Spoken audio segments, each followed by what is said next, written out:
I sat down recently with Angela Phillips, one of our loan officers, and asked some questions, some interview questions, and we just had a wonderful time. And so it's coming up next. Hopefully you enjoy it as much as I did. Hello, everyone. It's Mike Mancuso. I'm here with Angela Phillips, Hello. who she is a loan officer here at MP3 Home Loans, and I'm proud to say one of our longest tenured loan officers here from pretty much the start. So welcome, Angela. Thanks for doing Thank this. you. Thank So you. Appreciate it. so excited. So we can jump right in.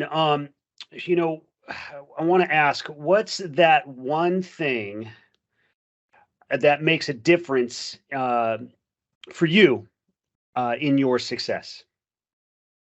Um, the one thing I think, actually, there's several things, but Okay. I repeat this in my head every day. Whatever you feed will grow. You have to keep at it. It's not going to come to you as, a little bow on it. You got to keep at what We're- you want to do. You got to work for what you want. And it never stops. It's a daily grind. Yeah, daily, right. So you build, actually, that's one of our mantras here is building brick by brick, Right. right? And that's actually one thing we teach and we like, and because it does, little things start to stack up on each other, right? And then before Right. you know it, you have something built, something strong, and Right. I can see that's where it adds to your success. When I'm sure part of your success is, I know you're really strong family ties. So let me ask, what does family mean to you? If you want to answer, you don't have to get No, personal. family, I'm big on family. Family for me is not just blood relatives. Family for me is being a part of something that is home, that feels like home, that I'm happy to either an entity or person or a group of people like MP3, it's home. It's what makes me want to get out of bed and do what I need to do. Wow, Not just for me, but for everyone involved. that's so well refreshing. That's so nice to hear, and it's genuine too. I mean, after all these years working with you, I can tell it's you make it look easy. Huh, I can tell it's genuine, so that's nice. In fact, you know what I want? It's a little off script here, but I wanted to ask. Go back to where you're from. So you're from back east. You're from Brooklyn. You're from a borough. Bronx. Yeah, I'm from from the the Bronx. Bronx. Tell Correct. us a little bit about that. So a little bit of background. I'm Well, I growing up in the Bronx, it was, when you're a kid, and that's all you know, that's all you know. That's your world, that's your bubble. So it was happy, it was fun, it was New York. yeah. And as I got older, I just became a part of that entity. I'm a New Yorker, that's in me no matter what. Right. And Yep. moving to California, I realized, wow, this world is bigger than my bubble, if that makes sense. Sure. So, and it's not who you are, it's what you are. And I'm a New York at heart. And I try to, I, people say New Yorkers are rude. They have this little thing about we're Uh, loud, we're boisterous, we're rude. I don't agree I with that. don't No. see that. No. Anybody and everybody who I've known from the East Coast that I've met in California has always been opening, welcome, and I'm proud to be from that part of the world. Yeah, I agree with that. It's kind of a stigma. Maybe it's more media based, but Right.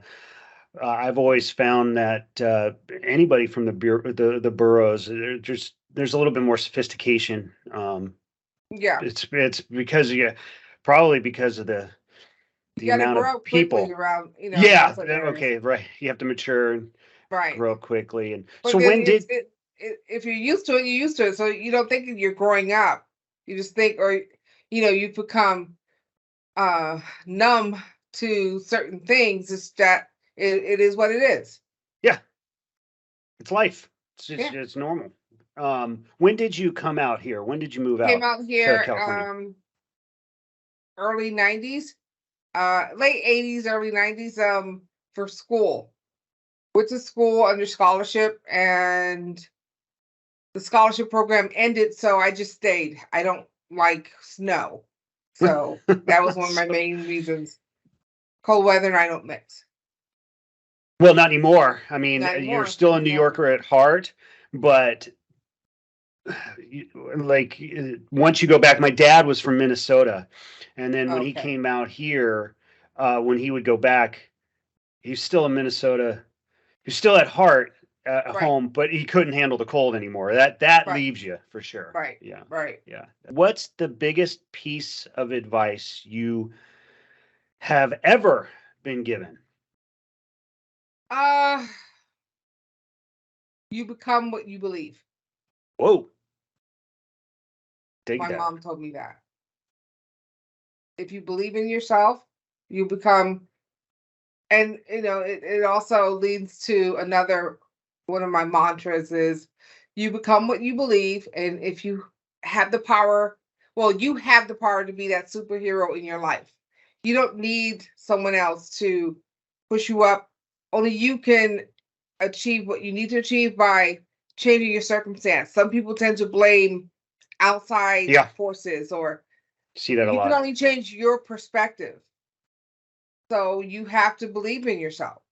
So, what do you believe? I believe that I can become the top of this industry. I can become what I want to in this industry. Being a loan officer offers so many incentives, helping people. It Yeah, checks all the boxes, helping people, it does. Yeah, looking at the market, how it changed, and how I have to shift to that change, helping people understand certain things. It's you're a teacher, you're a mentor, you're a yeah. psychologist, you're all these things, and you just gotta learn how to juggle them and become the best person you can be We in do wear a any. lot of hats. Yeah. Sorry to Yeah, interrupt. Yeah, go ahead. kind of like parents. You wear a Yeah, lot of hats. yeah. Right. You have to be diverse and wear a lot of.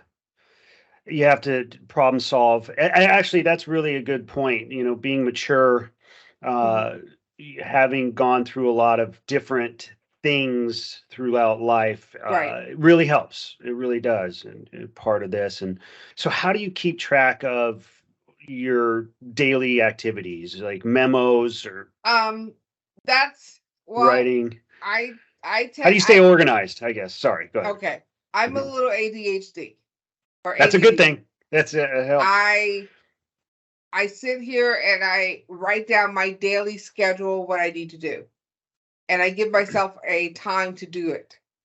Then I go down my list. Sometimes that list I divert it to, oh look, there's ice cream downstairs. I can have some of that. Oh, Or yeah. you Bridge is go close. off track a little bit, and Yeah. so you got to bring yourself back, and you got to focus on what you want. Because if you want, being self-employed is the hardest job anyone will have. Sure. You have to be your own boss, you have to be your own cheerleader, you have to do all these things. So I've learned to write down my schedule for the day, put time frames on it, and try to stick to that. Time blocking is important. I Right. practice that on the calendar. So yeah, I noticed that you do that, right? Yeah. Sometimes you are off, and I know that you're doing whatever you're doing. You're sunk into. You're Right. focusing on, and then but Right. when you're available, you're available. Yeah, Exactly. you're really good about that, and that does take a discipline. Not everybody's. Not everybody can focus and hyper focus. I think people with ADD hyper focus on things as well. So it is. I would say if I'm taking an optimistic view on Sure. how I do things, it's my superpower. Nice. That's good. Well, Yeah. what is it? Always use your powers for good. Use your Right. superpowers for good, right? Not to tear down. More professionally as well as how do you develop key partnerships? I find what a person needs and build the rapport on that. I met a realtor, for Nice. instance. She says, "Oh, I'm having the darndest time trying to find clients. and all my clients have issues with credit. So I said, well, let's work on that. Let's try to find a way to get them in, to get their credit fixed so they can get a home. Yeah. So I try to find out what's the need and fill it, or commonality between the two, and it helps. It helps to find that with a client, with a colleague, with a realtor, anyone. It helps to find that commonality between you two to build a rapport. It actually helps in life. I mean, you're talking Right. really about listening, right? Being Right. not, being, well, hearing. It's hearing, right? So you're being available, you're listening, hearing, understanding. Right. And Again, asking that's a those big change. important questions. Yeah. What do you need? And you take in what they're saying. How can I help? You take in what they're saying, and then you build that rapport. Nice. That's great. What is your favorite mantra? When I was younger, one of my favorite things to say was, anything you say should include roots and all. Don't leave anything on the table. Meaning, some people tend to hold back on what they say. That's when I was younger. So I just said, I'm giving you the good, bad, and ugly. If I have something to say, I'm going to say it. And I Yeah. think, and I'm going to tell you everything I feel, because if I don't, then I will harbor feelings towards you. In that situation, I'm older now, so I don't do that. And I use a little discretion. That was Yeah, younger sure. me. Sure. Now I just, one day at a time. Mm-hmm. Um, and back to whatever you feed will grow. I tell my children that Yeah, every I day. guess that would be, yeah, that's a good one Yeah, too. whatever you Okay. feed will grow. If you feed into, oh, woe is me, I will never Mm-hmm. do this, and then you'll never do it. No. What's that saying? It's a Chinese proverb. It's if you put a low price on yourself, you can be darn sure that nobody in this world will up your ante. Right. So woe is me. It's not going to help any. And that's what I have found here. What we've created here at MP3 Home Loans, the family feel like you're talking about, but also we're not. We've kind of gotten rid of all that negativity, and Mhm. it really is a family and a team atmosphere. And we're Right. not. Right. There's no room for that. I think we've cleared out all that. There's a lot of positivity here, and you embody that. And that's why I'm so happy you're taking some time here with us today and letting us get to know you a little bit better. I've had the pleasure of knowing you for years now, and I'm glad you um, felt comfortable enough to share Oh, with of more course. people. Of course. So I take pride in where I am right now in my life. I good. put MP3, um what we do and who we are. I put that out everywhere I go. And Thanks. Yeah, that's great. I post on social media, Yes, you're good about and the that. presence of social media from MP3 makes me smile every day. So this is the start of a company that will do big things. I'm absolutely sure that'll happen. Well, you're going to be a big part of it. And that's a good reminder to follow Angela on Instagram, Facebook, LinkedIn, Right. very active on LinkedIn. Um, and you can find her, all of her contact information, all of our contact information will be, after this video. And again, Angela, thank you so much for the Oh, interview and very for welcome. taking the No matter. time. I'm I look I'm forward to doing happy. this again. It should be Yeah, this great. is fun. Let's do it again. Okay. God All bless. right. All right. You too. Bye bye.